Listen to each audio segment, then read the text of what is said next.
Most people spend their entire lives building something, a career, a home, stability.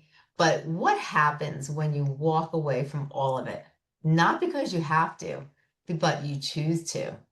Today, I'm joined by Alison Gieschen. Alison and her husband did something most people would never even consider. They sold everything they owned. They set out to sail around the world, and for the past 8 years, they've traveled to over 50 countries, living a life powered by the wind, sun, and complete uncertainty.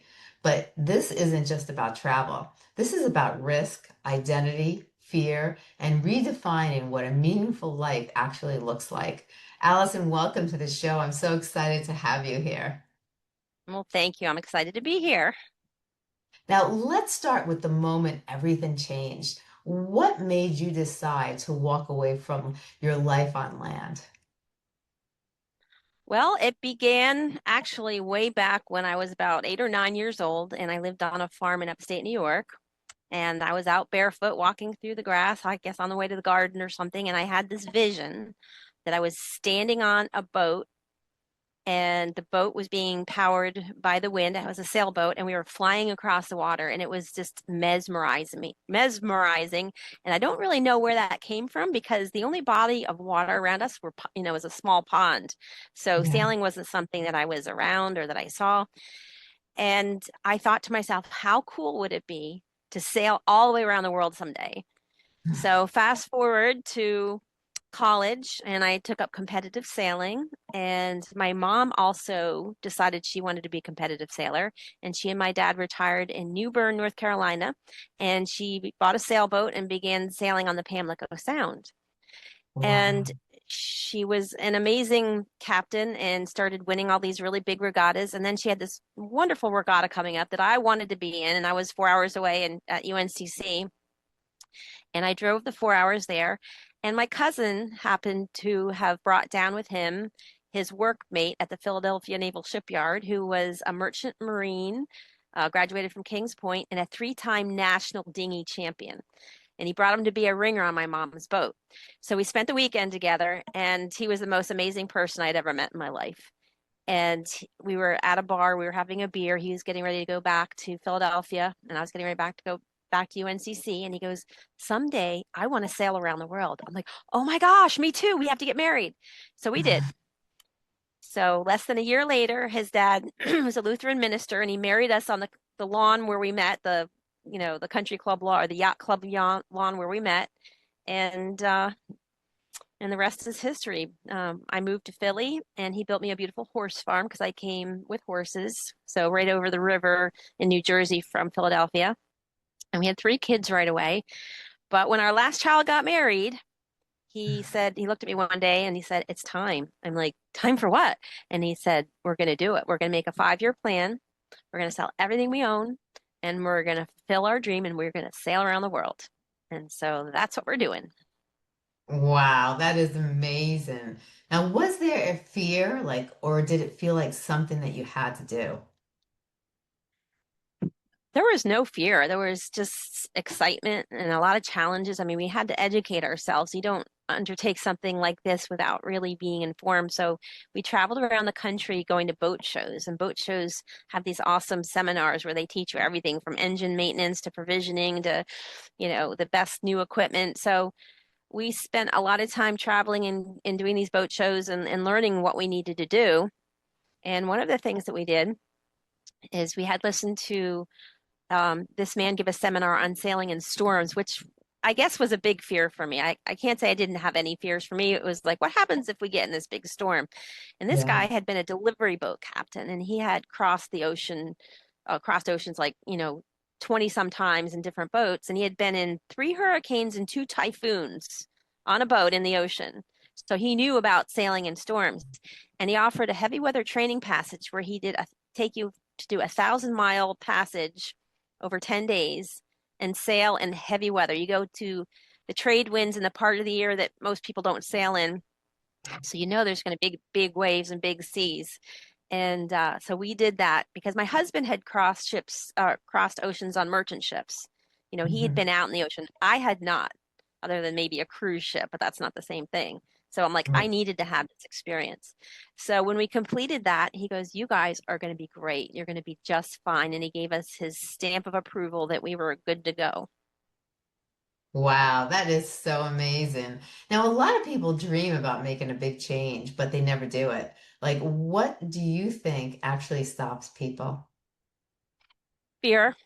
Um, if you want it bad enough, then even if you have some fear issues or you have some reservations, you learn to overcome them.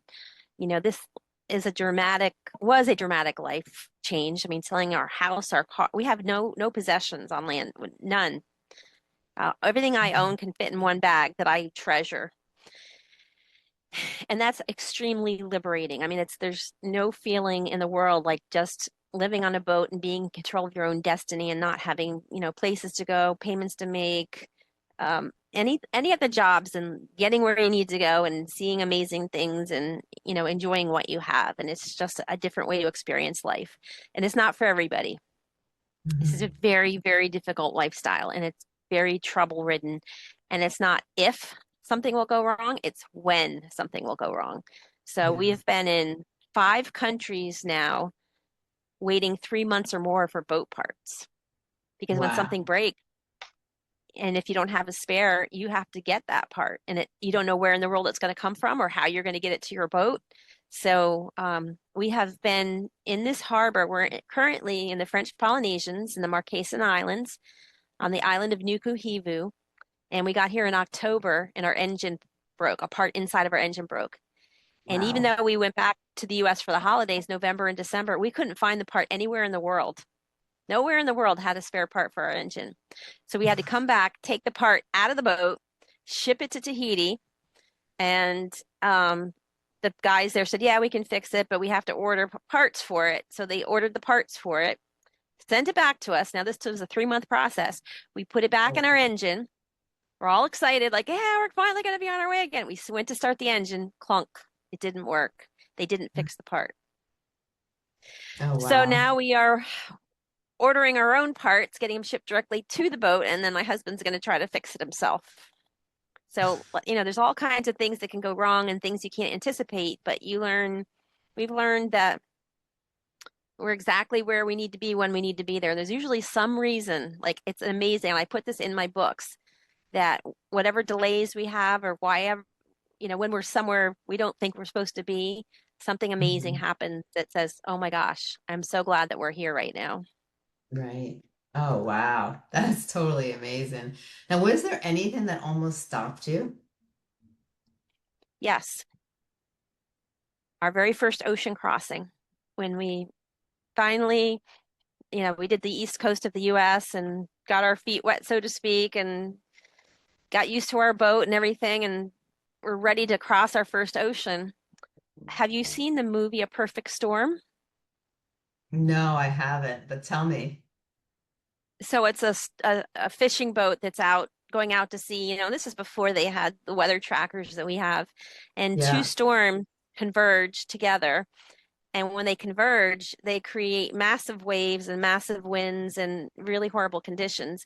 And of course, it's a very famous story, and that everybody on that boat perished. I mean, they all died. Wow. But we got caught in that exact same scenario. We were trying to cross. The first event to cross is getting across the Gulf Stream, which is this big river that runs underwater up along the east coast of the United States, and crossing it can be, kind of rough sometimes. We got across Mhm. the Gulf Stream just fine. And then it was like 5 in the morning when it was my time to go up on deck, and Dan goes down to go to bed because you have to take watches all night long. And Mhm. it was still dark out. And so I'm up there, watching all the instrumentation and doing whatever I'm supposed to do. And then the sun starts to rise. And all of a sudden, I see this giant wave coming towards me. And I'm like, holy crap. And then the boat just kind of rises up and over it. And then it goes down the other side. And I'm going, well, that didn't feel so bad. And then all of a sudden, I see another one coming. And I'm like, I've been in waves this size. And I didn't know it because it was dark. So I'm Yeah. pounding on the floor. I guess his bed is underneath the cockpit area. So I'm pounding on the floor and I'm screaming, "Dan, you got to get up here. You got to get up here."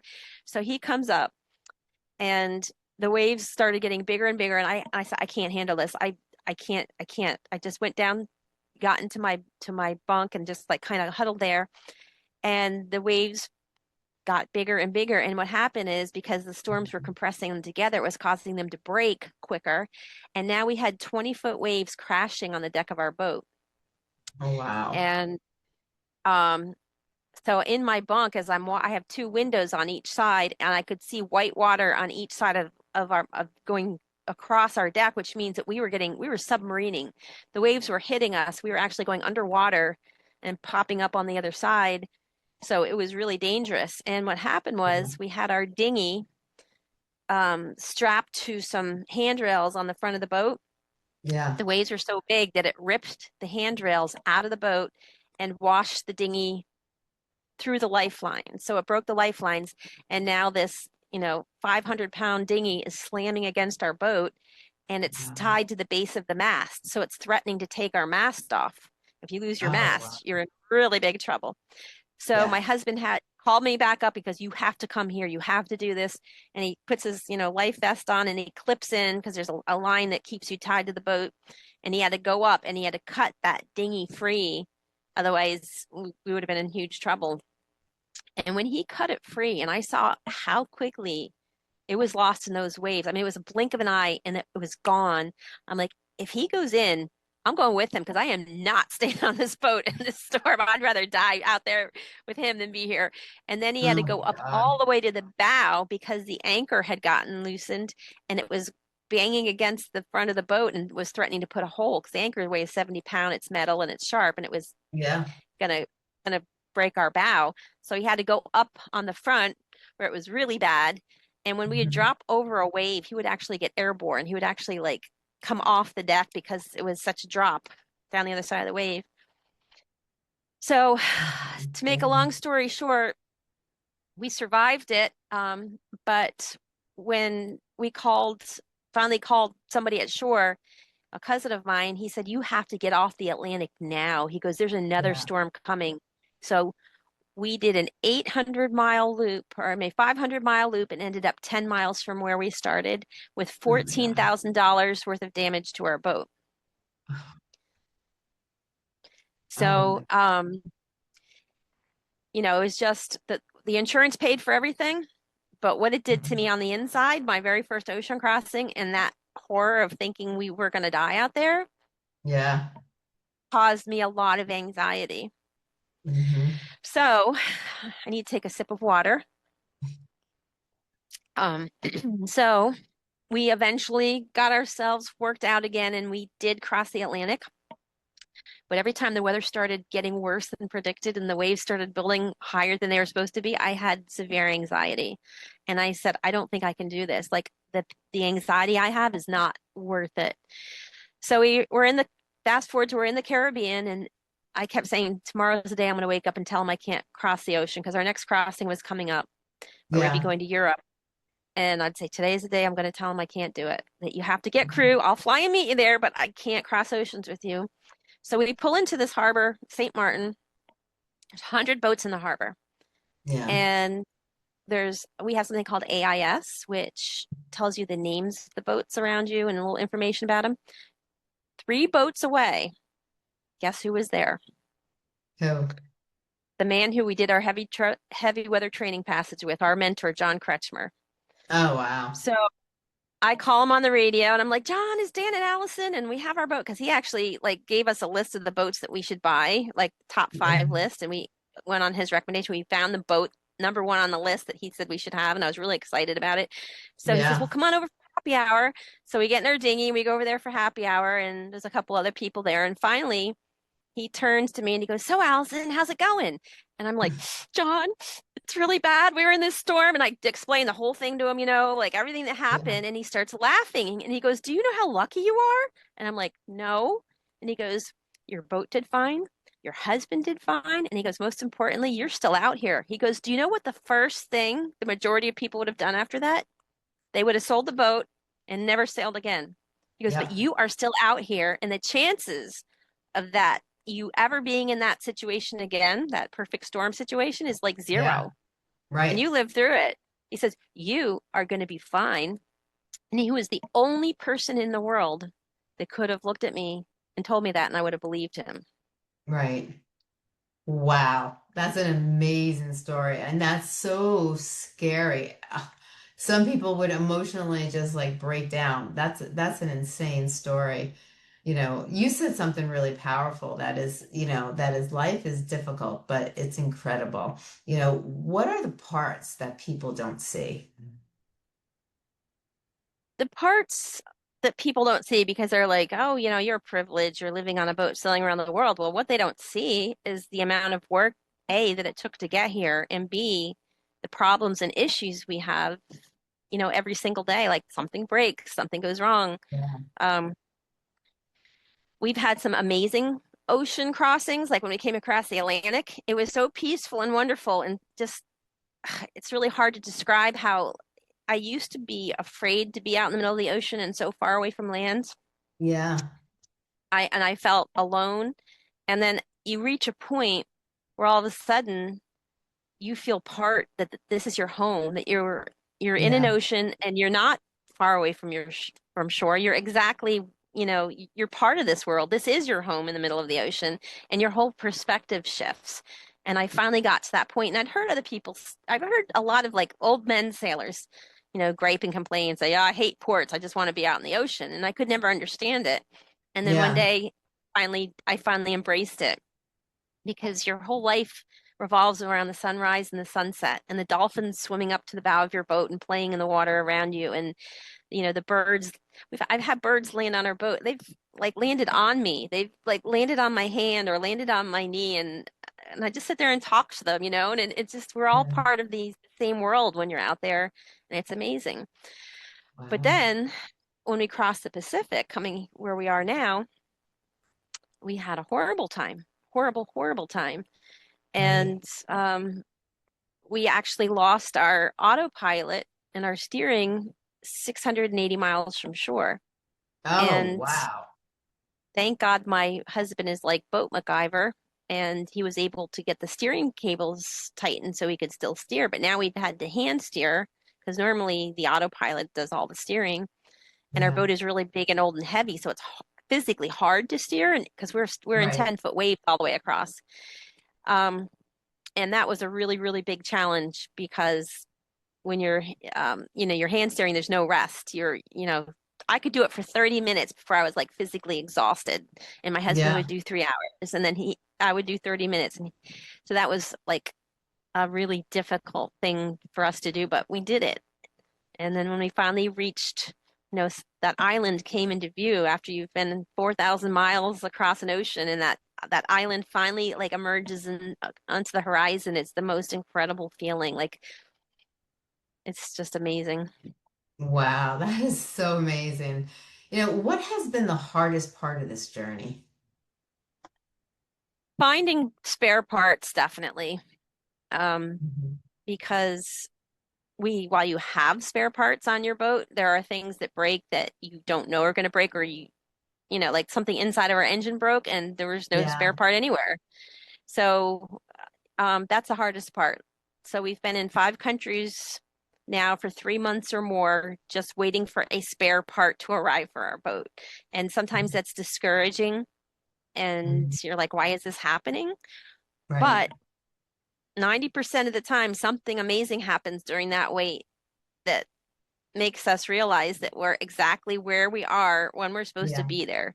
So we Right. trust the journey now. We trust that this is not our timeline. This is a timeline that destiny or God or whatever has set forth, and we're just here to follow it at that Right. timeline and stop stressing about it. Wow. Now, when you walk away from everything, you're not just changing your lifestyle, you're changing who you are. How was that journey? Like, how did it change you as a person? Well, it changed me a ton because my entire life up until we started sailing, I was doing things for other people. Hmm. I was a school teacher, which is a very taxing job. Yes, it I is. had an equestrian program, which meant I had, a dozen horses and I had students, and my whole summers were spent traveling with horses and busloads of kids to go to these competitions all over the country. Yeah. And you have to keep up your home. You have to keep up, everything that's in your life. and you're just Yes. so hyper focused every second of the day, from the moment I woke up to the moment I went to bed. I was doing something for other things or other people. Hmm. And now living this life, which yes is stressful and we still have a lot of work to do, fixing the boat and cleaning the bottom and just finding a grocery store to get food. Sometimes we have to walk miles just to get to Yeah. this little grocery store with barely anything in it. Um, Right. but it's all for us, it's all as part of our journey. So I'm experiencing life on a whole different level. I've just changed like who I am basically from a Yeah. person of service to a person that's having adventures and enjoying my life. Right. Now, most people would, choose security over freedom. Like what have you learned from that trade-off? You can have make the choice to be secure your whole life, Hmm. but you're not going to have the experiences that truly fulfill you.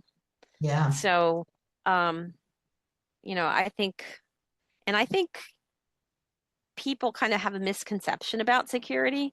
Like they're Hmm. thinking, well, that's a very unsafe life, and then that sounds, terrible with everything that you're going through. But we also have developed a very high level of competence, and we're able to Yeah. handle situations that arise. And there's nothing, and we've had about everything that could go wrong, and we've handled Right. every single one of them. So I think that if you make yourself strong enough and knowledgeable in whatever field you choose or whatever adventure you undertake, you're going to be okay. And you have to trust in Right. that process. Right. Now, do you think people overestimate what they need to feel when it comes to feeling safe? I guess it depends on what your physical abilities are. Yeah. I wouldn't recommend this life to somebody who was not physically strong and very healthy. So Right. I think it's important that you know your limits. I agree. That's very true. Now, let's bring it back to the listener. Now, if someone feels stuck in their life right now, what's the one step that they can take toward change?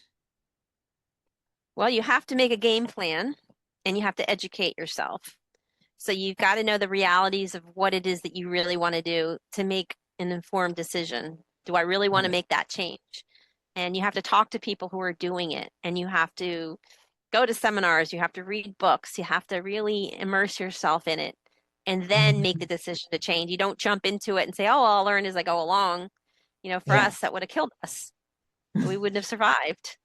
Right. So, um, it's all about learning and then making the commitment to do it. Once you know the facts and you feel like, oh, I think I could do this, you have to take a leap of faith.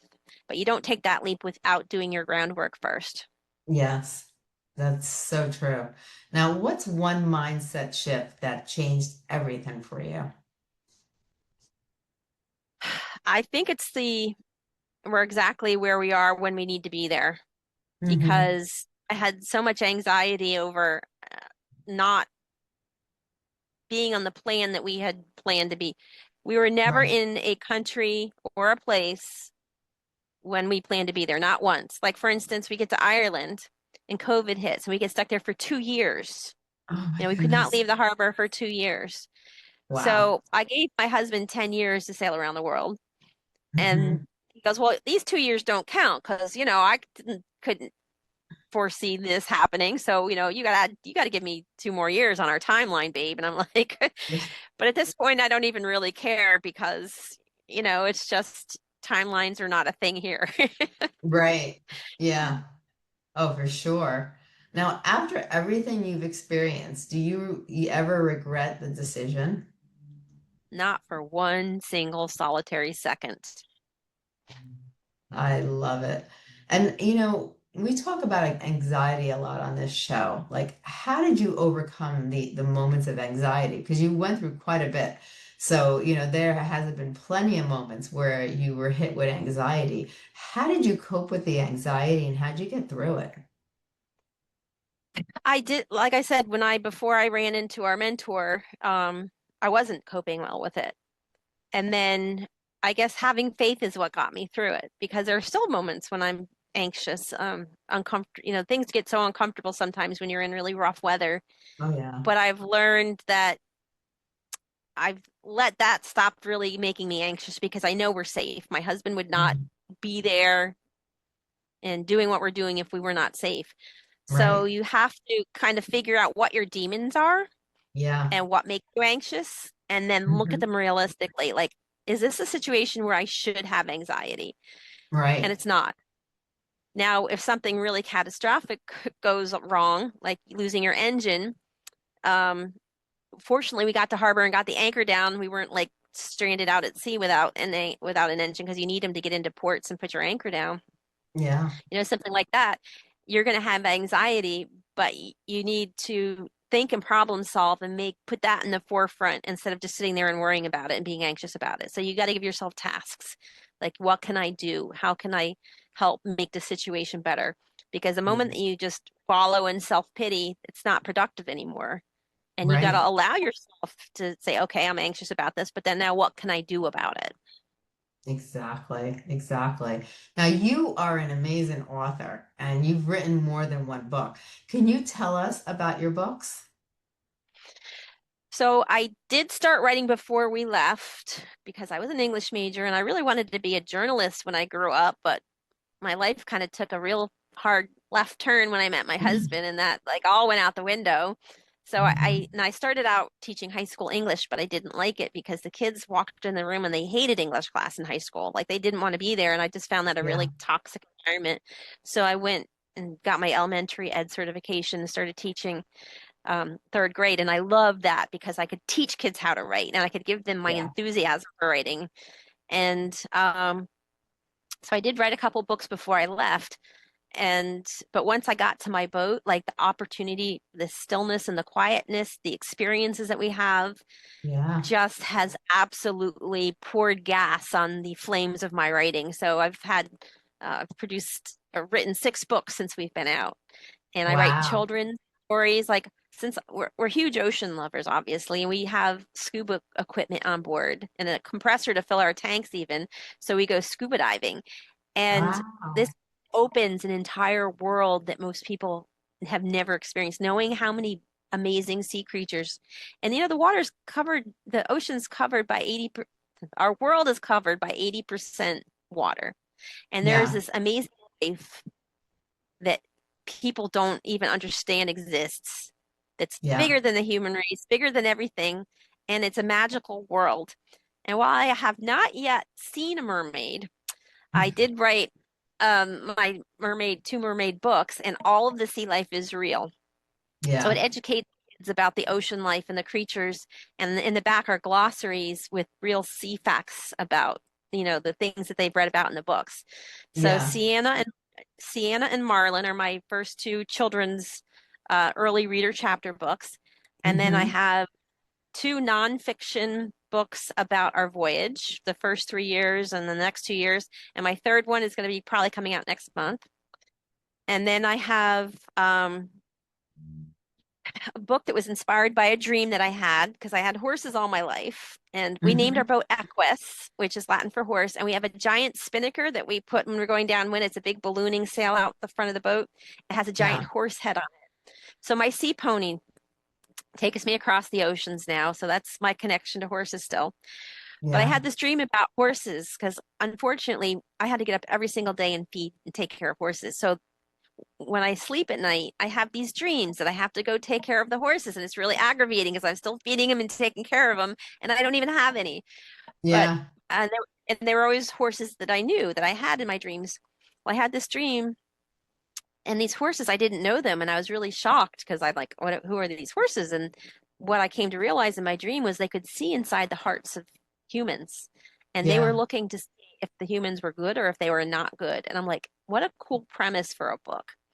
So I Right. started researching horses over the ages and learned how incredible they were to man's civilization. Like they were used to conquer in war and battles, to conquer new territories. They plowed fields, they carried supplies, they allowed explorers to travel distances, and they actually are responsible for civilizing our world. They Without Yeah. them, we would have never. But yet, it's people are more comfortable getting behind the wheel of a car than they are standing next to a horse. Right. So humans are losing their appreciation of the gift of the earth. So my book, The Seven, takes seven characters from different continents and around the world, and they're Mhm. chosen from the pool of humanity to decide if humans appreciate the gifts of the earth. And seven horses are their judges. So they each have an encounter with the horse. The horse, decides if they're a person who appreciates the gifts or they're not. And then Yeah, the ending, they all are thrown together, and all of the cultures, their occupations, and everything about their stories are 100% factual. So you learn about right. the culture from seven different places in the world, and what it looks like in their histories. Yeah, Um, and then they all pull together as humanity, not as, seven people from different skin colors, different religions, different places, but as just humans. And yes. they are deciding, whether or not humanity will be saved or and wiped out to start again, or if they'll be saved. And that's the whole premise of the seven. Oh, I love that. I love that. And when is your new book? When is it going to be launched?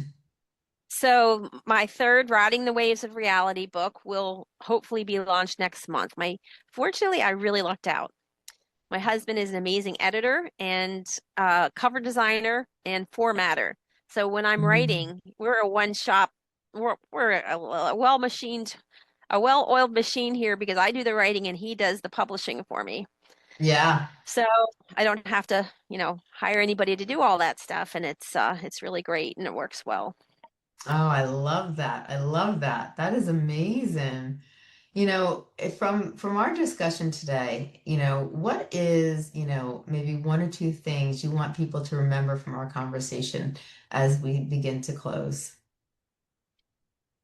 That if you have a dream and you're really serious about it, don't let fear stop you from doing it. I mean, Mhm. like I said, you have to educate yourself and you have to make sure everything is right with it. But if you don't do it, if you don't follow it, you'll regret it the rest of your life. So take a chance, make your educate Yeah, yourself and be sure that you can do it, but it's so worth it. Living life on your terms instead of living for everything and everybody else. I love that. And it's so true. And it's so powerful. Now, where can people find you? So I have two places they can find me. One is my travel blog. It's called Sailmates, like soulmates, but SAILMATES.org. And every time we go to a new country and a new place, I'm an avid photographer, so I do the pictures and I do the stories and the history of that place. Mhm. And it just talks about our journey. So you get to, and actually on the top is our links, and one of them is Equus tracker. So you can click on that and see, it'll show you a map of the world and it'll show you exactly Yeah. where our boat is at any given moment. And I then love I that. have my author website, which is AlisonGieschen.com. And all my books are on there as well as Amazon, and they can just click on any book cover and it will take them to Amazon. And I do stories, author stories on there. And I have things like stories behind the story. So Mhm. you can click on every character in my book, The Seven, and it'll tell you why I chose them and what their personal connection is to me. I love that. Now, are you also on social media? Oh, yeah, all over the place. So Instagram, Facebook, we have a YouTube channel and I do videos. And Ooh, so you can see us, bike riding in some island somewhere, or, we have fun adventures and hikes and swim in waterfalls and all that kind of stuff. So the YouTube channel is Sailing Equus. And yeah, so we're all over the place. Instagram, I do like the other day I had manta rays swimming around our boat. They were giant manta rays, and normally they just pass by, but they spent 30 minutes like so close I could reach out and touch their fins to our wow. boat. So I also write music. So I like make a manta ray song and then I make like a music video to go with this amazing manta ray experience we had. So Yeah, Instagram, I post like, or if we have a gorgeous sunset, because like we'll go out and just bring our chairs and sit on the deck, have happy hour and watch the sunset. And if it's right. an amazing sunset, then I share it. So that's almost daily on Instagram and Facebook. I love that. That is amazing. For the listeners, I want them to remember that most people wait for the right time to change in their life. But the truth is that, the moment rarely ever comes. Sometimes we just have to create it and go for it. And you've basically, you have really, been a great example of that. I feel like, sometimes we're so scared of change. So many people fear change, but sometimes you just got to face your fears. And if you really want something deep down in your heart, you just have to go for it, and you're a clear example of that. And I love the fact that you let your heart really guide you, and you just, you overcame your fears, and you've gone through moments of anxiety and fear, because the journey isn't perfect, just like life isn't perfect. We go through moments where we get scared, we panic, we have anxiety because things don't exactly go the way we plan, and it's never going to go the way we plan. It's just that that's not something that exists in our human world. But you have taken your life and you just went with it. You had something in your heart. Your husband had something in his heart that he wanted to do, and you both went for it. And I think that is amazing what you do. And I love the fact that you're creating books now and that you're showing your journey on social media, and you're really being an example to people, showing them people that anything is possible if you really put your mind to it and you really have a goal or passion, or, something that really drives you. You just go for it. So, I really commend you. I commend your strength. I commend you, the ability to really make your dreams become a reality. You're a true example of what everybody wants to be, and sometimes people are just scared to be because they just stay in that safe zone. And, you're showing people it's okay to go out of the safe zone, to take a chance, and to follow your Mhm. dreams, because you'll have, one chance on this planet while you're here, and you might as well, do what really, makes you happy. Exactly. I love it. Well, I thank you so much for being on this show, and you have been an amazing guest. And I hope you'll come back and we can share some more stories together. But thank you so much. You're just an amazing individual, and I can't wait to see your new book. Well, thank you so much for having me. It's been a really fun conversation. Same here. Same here. You have a great day. Thank you, you too.